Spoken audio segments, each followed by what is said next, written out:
Hello, everybody. Tracy, Mrs. JDog Flanagan with you here today. I'm the co-founder and senior vice president at JDog Brands. Welcome back to another exciting episode of Tactical Treasures podcast, sponsored by the JDog Foundation.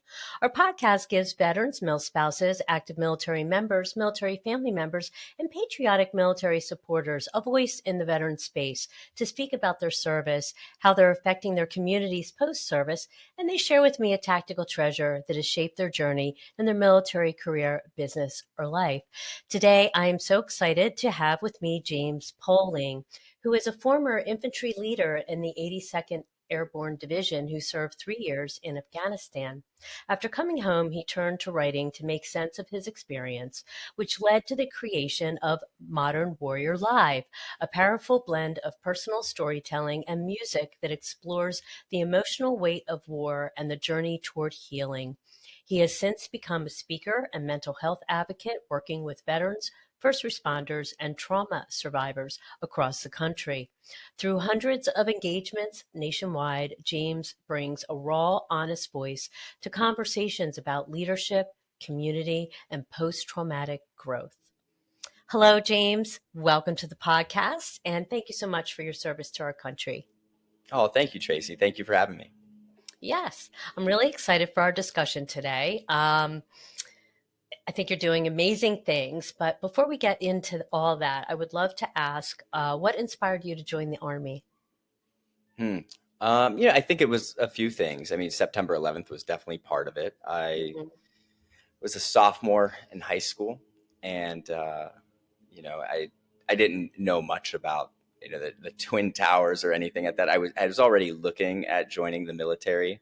I was actually dead set on joining the Marine Corps right up till it came time to sign, and then when I asked, I was trying to get a guaranteed infantry spot, and they couldn't guarantee me an infantry spot.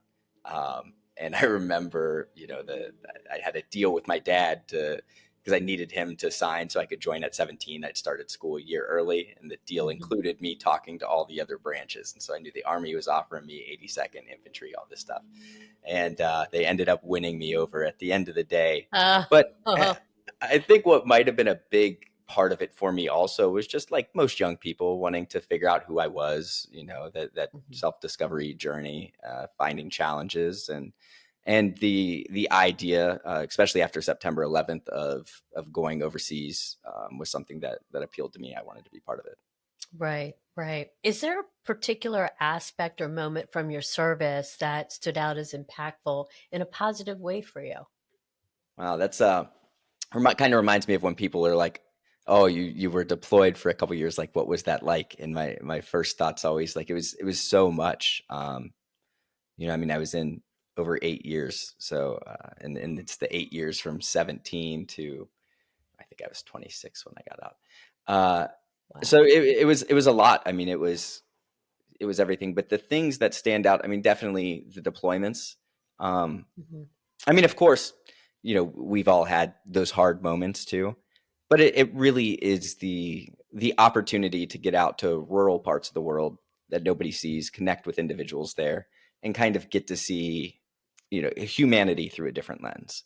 I think Right. that's probably the thing that's carried me forward the most. Wow. Wow. Yeah, I love that. So you you got out after 8 years, correct? As you just said. Hmm. Um, what was your transition like? In my research, I've read that you kind of turned to writing and storytelling and that sort of thing to sort of process your experience. Could you talk a little bit about that? I used to joke when I was getting out of the military that if nobody knew I was a vet in 10 years, I'd transitioned correctly. I think like a lot of young people, I'd been in the military long enough that I was ready to get out and kind of completely reinvent who I was in another space. And it's funny to look back on that now because it's become so much of who I am and what I do. Hmm. Uh, but I was interested in going into business. I really, before I did anything though, when I got out, I started bartending. Had kind of a rough, probably year and a half when I first got out. And I think a lot of that was just being able to slow down for a second and start to process everything that had happened over the 8 years.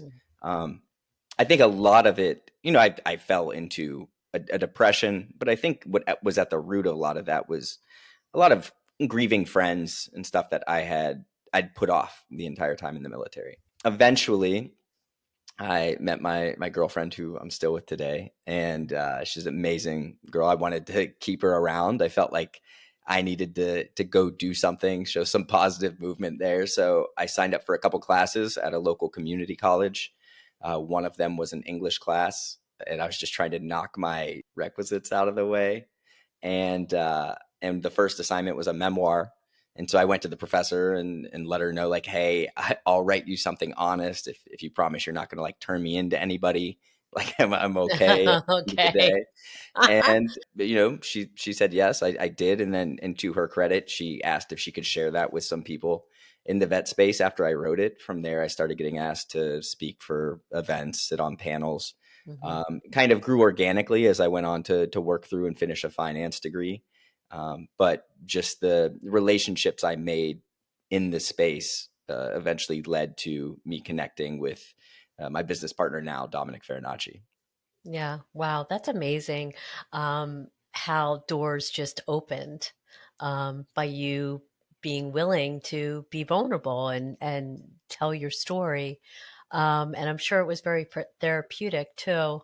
Very much And so. I'm sure that, I mean, when you went in at 17, that is so young, and so you got out as an adult, and I'm sure that, probably was difficult to navigate, having not ever experienced adulthood in the civilian world. I've heard that once you go in the military, you go in, a certain way, you're a civilian. You go in the military, you come out, you're not the same person, no matter how much you try to change or transition, or you're just not the same person. Military, I think, shapes our servicemen and women when they come out. I mean, definitely, to do great things and continue to serve. Um, but it does change you. It does change you. Yeah, I think my knees for starters, but Oh, well, well airborne. beyond that. Yeah. Yeah, yeah, but no, very very much so. I mean, I think it's a space where you have to grow up quickly.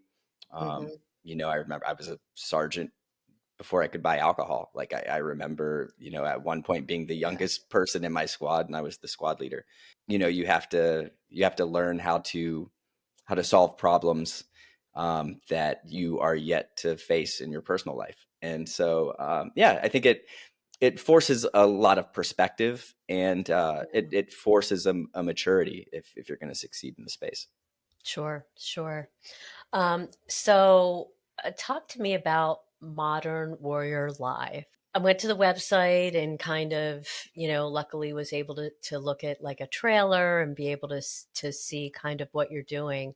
Um, I think it's I think it's a very interesting, awesome way to uh, for you, obviously, have to deal with, PTS and your experiences and what you went through. An awesome way for healing, but also for veterans to come and experience watching this live performance. It seems like it's transformational from what I've read. I would love for you to talk to me about it.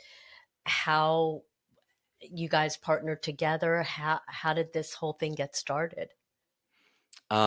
Yeah, it's very much something I never thought I'd be doing. I never saw myself as an artistic person. I never saw myself as a writer before getting into this. As I'd mentioned, I was finishing a finance degree at John Carroll University in Northeast Ohio, and somebody had read some of the things I'd written, and a mutual friend connected us. And it was this amazing, he's an internationally acclaimed musician. His name's Dominic Farinacci, and he was doing a music video and he had all this cool stuff around it. Right? The producer had produced for Paul McCartney, Miles Davis. The guy's name was Tommy LaPuma. The film crew was the film crew from The Deadliest Catch. Like it, he had this production value that was something I wasn't used to seeing. And my initial reason for, I guess, being willing to meet with him was that I was worried because there was a time when I first got out of the military where I think the post-traumatic stress awareness campaign was in full swing. Hmm. I think it was important. I think that it was something that we definitely need to have out there. But at the time, for me, it felt prescriptive because I was looking at these individuals with the typical post-traumatic stress story that was being shared. Right. And I was saying, I have these similar experiences. I have these similar symptoms. So if I look at the rest of this picture and how they're being portrayed, I guess that's what I have to look forward to. And too often I found that picture being one of like the damaged veteran or sometimes the Hmm. liability veteran. And then we'd all see like occasionally, like the hero veteran. Right. And I think the majority of us can easily look at ourselves and we could throw the hero veteran out the window and we say, okay, well then which one of these am I? Once I kind of got into school, got into the groove of challenging myself again, I realized that there were plenty of lessons learned in the military that would lead to me finding success wherever I wanted to go. And so I met with this musician, Dominic Farinacci, specifically to ask him not to continue that narrative that I think bothered me when I first got out. I Hmm. I was worried that, and it's something that I see more than you would hope to see it. Artists coming to the veteran community with an idea of a project that they want to create, and they're looking to find a vet to attach to their idea of what their project's going to be. And there was never any of that with Dominic. The first day I met him, we spoke for, I don't know, I think like 8 hours. Oh, And at wow. the end, he told me if I worked with him on it, he'd give me final edit on anything I touched. And if I'm being honest, it kind of felt like a bit of an obligation initially. But then as soon as I got in the space and started connecting and seeing how I was impacting World War II veterans to veterans younger than myself, how what we were doing was able to connect people to resources, able to drive VA enrollment, able to build community, build conversation within families and communities that wasn't there before, quickly became a passion. I can't imagine doing anything else now. And luckily, I was encouraged early on by some amazing veterans in the space, where when I doubted whether or not the right thing to do was to step out there and talk about my experiences. I had individuals like Herschel Woody Williams, Medal of Honor recipient from Iwo Mm. Jima, encourage me, for 20 minutes to do it, get out there, and good things that come from it. And so uh, that's what we've been doing ever since. Wow. Hello, viewers and listeners. The JDog Foundation is a 501c3 nonprofit whose mission is to prevent veteran suicide and heal veterans' mental health and PTS. 100% of all proceeds goes directly to the organizations we are partnered with. If you go to jdogfoundation.org, you can learn more about our mission, donate, and if you are in need of help, please dial 988. Our motto, saving lives one veteran at a time. Check us out, jdogfoundation.org. Wow. And so that's the flagship program, It correct? is. That's correct. And Yes. but you're doing something else called, you just started in 2024, called the Experience. Yes. The Modern Um, Warrior could you Experience. could you talk to me about what that program is about? Sure. Once we'd made the show, I could look back on it. And if I'm being honest, when I wrote the show, I I thought I was in a pretty good spot. I was in a pretty good spot, but I felt like I needed to kind of lean back into some of the moments where I wasn't in the best spot to try and Hmm. communicate what that felt like. And so I flipped my sleep schedule, and I was writing through the night. I still tend to write better at night, I think. I was drinking more. I found myself kind of slipping back into a depressed state. And at the time, I kind of saw it as an exercise, as something to like, oh, can I go there and then bring myself back out of it? Mm. Um, and and I was, but it took me a little bit longer than I'd expected. And the thing that caught me off guard was that as I would write something and I would kick it to Dominic, Dominic would come back with some type of music that reflected what I wrote. And at times, what he would send back to me didn't feel right to me. And I say that again, having Mhm. no artistic background, Right. but it didn't feel like my experiences. So I would get back in touch with him. We'd flush that out, and sometimes it would be that I had internalized an experience in a way that was different than how I ultimately felt about it. There were times I'd have something that I'd look back on and I would feel like I thought I was angry about. But then when I would actually dig into it, I'd realize something I was just sad. And so the more we tease these things out, the more I realized the writing of it was a therapeutic process for me. So with Right. that in mind, we wanted to extend that to other individuals. And so we've been working with veterans, first responders. We're working with a 9/11 first responder firefighter right now, on his story, and working with a couple vets out in LA, with Mad Rabbit, doing some stuff with tattoos and creating pieces with them. And we find that not only does it help them communicate with the people in their network in a way that they may not have before, but it builds a tribe of its own. Like it's creates an experience for the participants that go through it together. And Okay. uh, and we find that cohort is something that's also kind of therapeutic in its own way.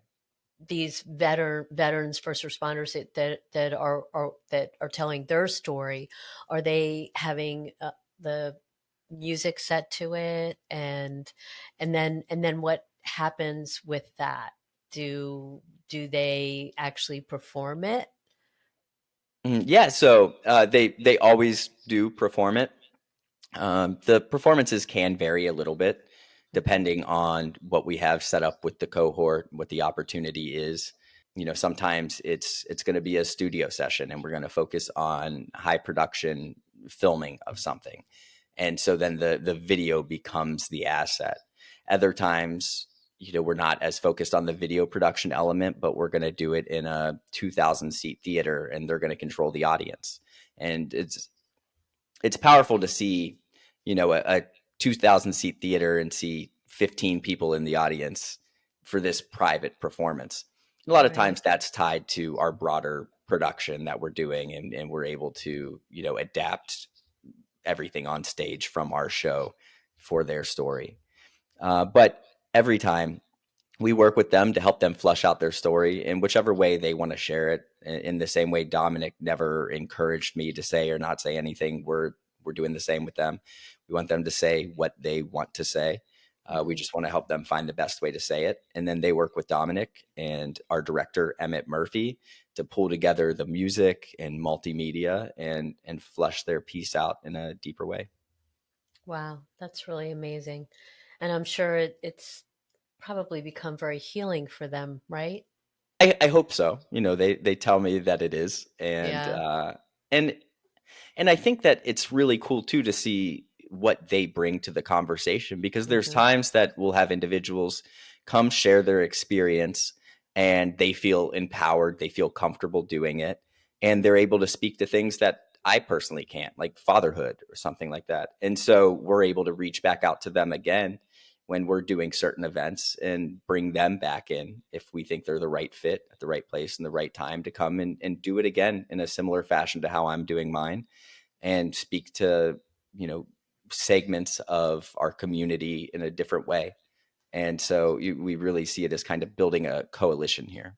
Oh, wow, that's really neat. So you might bring in one of them as part of your live show. Is that what you're saying?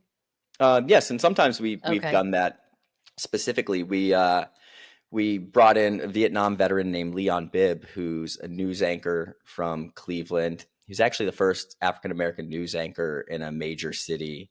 I want to say he was in Columbus in the 70s, but an amazing story. He was in Vietnam and came back as a Vietnam vet, went to school for journalism, and ended up covering the Kent State shootings as a Oh, student wow. journalist after being in Vietnam. He has Terrific. so much perspective on the world. And so to Right. be able to bring in those individuals, Hmm. um, we have done multiple performances with him where, I step off stage, he's on stage, and we've integrated the stories in a way that highlight the real connection between veterans, whether that's across generational, racial, varies, whatever it might be. There is something that brings us together. We lean into that, and we share their story in a way that highlights it, but also shares their perspective. Wow, that's amazing. So you do these shows all across the country, correct? Yes, yes, Okay. we're probably a little over 160 shows at this point. Oh, wow. And veterans and civilians can attend, buy tickets, that sort of thing? Yeah, so sometimes the arrangement dictates a little bit what we can do there, but we Hmm. almost always have free tickets for veterans and their families. Usually, the civilian audience does have to purchase tickets, Hmm. and we do public and private performances. Sometimes they're not even performances. Sometimes they're just conversations. I've had the privilege of sitting down with veterans at Rikers Island, and I've got to do private performances at Amazon headquarters. Really, no matter where we are, we're having the same conversation, and the Right. conversation's, public as much as we can make it public, and it's free as much as we can make it free. Right, right. That's great. And so how would people find out about like events? Like if you're in their city or whatever and it's a public event, would they go to the website and that's how they would find it? Yeah, our website, modernwarriorlive.org, is a great place. They could also find us in Modern Warrior Live on Facebook, Instagram, and we'll continue to share our dates as they become public Okay. and as we're traveling around. That's great. That's awesome. What an amazing story. I really, how creative. I think it's really awesome what you're doing. This is Tactical Treasures Podcast. So we have come to the time in the podcast where I have to ask you, what is your tactical treasure that you're going to share with us? What has helped you in your journey in life? Thanks, Tracy. I think that something that's I know it's helped me personally is understanding that there's the broader community could continue to benefit from the leadership of veterans, and as we kind of work through some of the issues that our community faces that are unique to us, we're also working through plenty of issues in our community that are not unique to us. And Hmm. so it gives us the opportunity to, become subject matter experts on these challenges and then take those lessons forward. I've had, um, you know, conversations with high school students. I'd mentioned earlier, vets at Rikers Island, victims of sexual assault, physical violence, domestic violence, and there's always a a lesson that we have learned within the veteran community that when we sit down, we can find that sometimes the trauma itself can be different, but so often the symptoms and treatments overlap. And the more we can lean into that and share our experiences, the more we can continue to lead the community as a whole, and hopefully, rising waters lift all ships type of deal. Right, right. I love that. That's a great philosophy, um, and a great take. I, I totally agree with you that our veterans are awesome leaders and do great things in their community, serving their community. So that's a great tactical treasure. Thank you, Um, Tracy. Before we wrap up our time here, I do have one question to ask you. Do you have any advice for your fellow veterans that are struggling post service? Yeah, I think if you're struggling, it's important to find the people who've been there in your area. One of our closest partners as we travel around the country are veteran service officers. They help us navigate the resources on the ground. They help us weed out bad faith actors, and they really are the subject matter experts on what's available for everyone, no matter where they are. In a lot of places that exist at the county level, sometimes it exists at the state level. And I would say if you're a veteran and you're hearing this and you don't know who that is or how to find them in your area, reach out to us. I'll help find that person for you and connect you. Another great resource is nacvso.org. It's the National Association of County Veteran Service Officers. They also have something on that website where they can connect you to the veteran service officers in the area. Wow. This is I never knew there were veteran service officers in areas that help veterans navigate services. I had Oh, no they're idea. amazing. The best people in the world, and many of them are veterans who've struggled themselves. Sure, sure. Wow, what a piece of information. That's amazing. Thank you for sharing that. Of course. Before you go, can you tell us where people can find and connect with you and where they can find out more information on Modern Warrior Live? Yes, again, our website, modernwarriorlive.org, Facebook, Instagram. Personally, my name's Jaymes Poling. Find me, Facebook, Instagram, through our website. Reach out to me, and I will do my best to get back to anybody who reaches out. Awesome. Thank you for that information. Jaymes, this has been Of course. amazing. Thank you so much for coming on and sharing your story and being vulnerable, because you never know who's listening and who may need to hear all the awesome little nuggets you shared with us today. So I appreciate you. Thank you. Thank you so much for having me, Take Tracy. care. Hello, viewers and listeners. We've just finished a very interesting Tactical Treasures podcast where we've been speaking with Jaymes Poling, who is a former infantry leader in the 82nd Airborne Division who served 3 years in Afghanistan for a total of 8 years in the Army. He is now the co-creator of Modern Warrior Live, which is the fully immersed experience of a 3-tour warrior with the 82nd Airborne in Afghanistan, dealing with the memories of war, the loss of friends, and the isolation a combat veteran finds when leaving the military. Jaymes Poling began to find through narrative arts and dynamic public speaking that the potential for growth can indeed follow adversity. Modern Warrior Live, which was co-created by Dominic Farinacci and Jaymes Poling, is their flagship stage production and is dedicated to amplifying the voices of individuals by sharing their stories of resilience and transformation to empower, inform, connect, and activate communities to take an active role in their mental well-being and that of others. 2024 saw the launch of their new experience program, where they have integrated their unique storytelling model to collaborate with the veteran community to share their personal stories, honoring their courage, sacrifice, and resilience. To learn more, go to modernwarriorlive.org. And to connect with Jaymes Poling, his name is spelled Jaymes, Jaymes, Poling, Poling. You can find him on Facebook, on LinkedIn, or you connect with him on modernwarriorlive.org. Again, thanks for tuning in to this episode of Tactical Treasures Podcast. And don't forget, you can find Tactical Treasures Podcast on all your favorite podcast streaming platforms, American Grit, and on our website, tacticaltreasurespodcast.com, as well as our dedicated YouTube channel. We're now airing on Reese Across America Radio on Wednesdays at 5 p.m. Eastern and Saturdays at 10 a.m. Eastern for the encore. You can also find Reese Across America Radio on the iHeartRadio app, the Odyssey app, and the TuneIn app. We are also proud to share that our JDog Foundation is Reese Across America sponsorship group. For each $17 Veterans Wreath that you sponsor, $5 goes directly back to the JDog Foundation, whose mission is to prevent veteran suicide and heal veterans' mental health and PTS. You can donate right now at reaseacrossamerica.org/JDog.